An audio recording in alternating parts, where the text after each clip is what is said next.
Mau aku bilang bisa terkesan kebanyakan orang, tapi untukmu bisa pulih, untukmu bisa bebas dari trauma apapun ya, trauma pernah terjebak di situasi poverty atau penuh dengan kemiskinan, atau trauma mungkin bahkan kekerasan seksual, kekerasan fisik, kekerasan mental, kekerasan verbal, atau trauma apapun.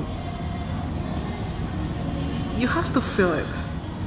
Kamu harus merasakan rasa sakitnya. Dan kamu harus mengakui dulu kalau kamu punya rasa sakitnya.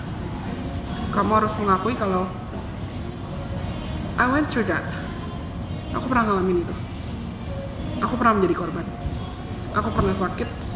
Aku pernah kecewa. Dan aku pernah merasakan gak enaknya. Bukan berarti kamu ngungkit-ngungkit atau ingat-ingat terus malah memupuk kepahitan atau kebencian. Tidak. Tapi sama lah kayak kita mau check up ke dokter, kita harus tahu dari gejalanya apa, penyakitnya apa, hasil diagnosanya apa yang tepat, supaya nggak salah pengobatan, supaya obatnya nggak salah.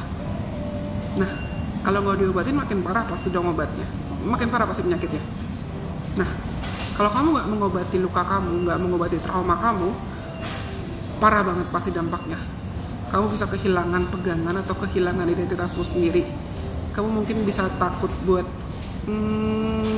memaksimalkan bakat, memaksimalkan talenta, mencoba hal-hal baru, mencoba hal di luar dari comfort zone kamu.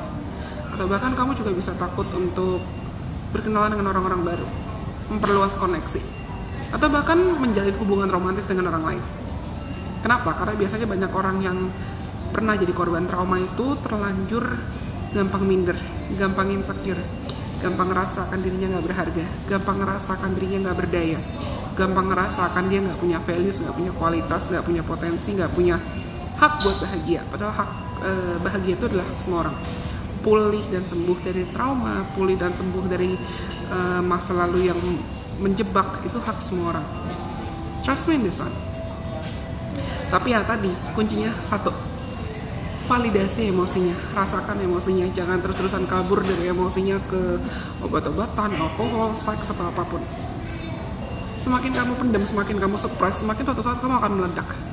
Dan kita nggak tahu ketika kamu meledak itu apakah kamu akan meledakkan trauma dan luka kamu ke orang lain, siapapun orang di sekitar kamu, atau bahkan kamu meledak ke dirimu sendiri dengan banyak hal. Tadi seperti aku bilang, coping, kabur-kaburan, atau bahkan worst case scenario self-harm. Nah, bahaya kan? Mungkin teman-teman yang lagi dengar video ini, kamu mempertanyakan, aku pengen sembuh deh, aku pengen pulih.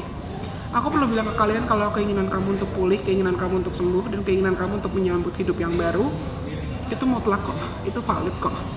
Karena kamu gak berhak juga untuk terjebak dalam luka atau trauma atau kepahitan dan kesakitan kamu terus-terusan seumur hidup. Kamu berhak damai, kamu berhak bahagia. Nikmati prosesnya, jalani prosesnya one step at a time. Kalau kamu ngerasa juga butuh pakar, psikolog, psikiater, healer, mentor, atau siapapun, go ahead.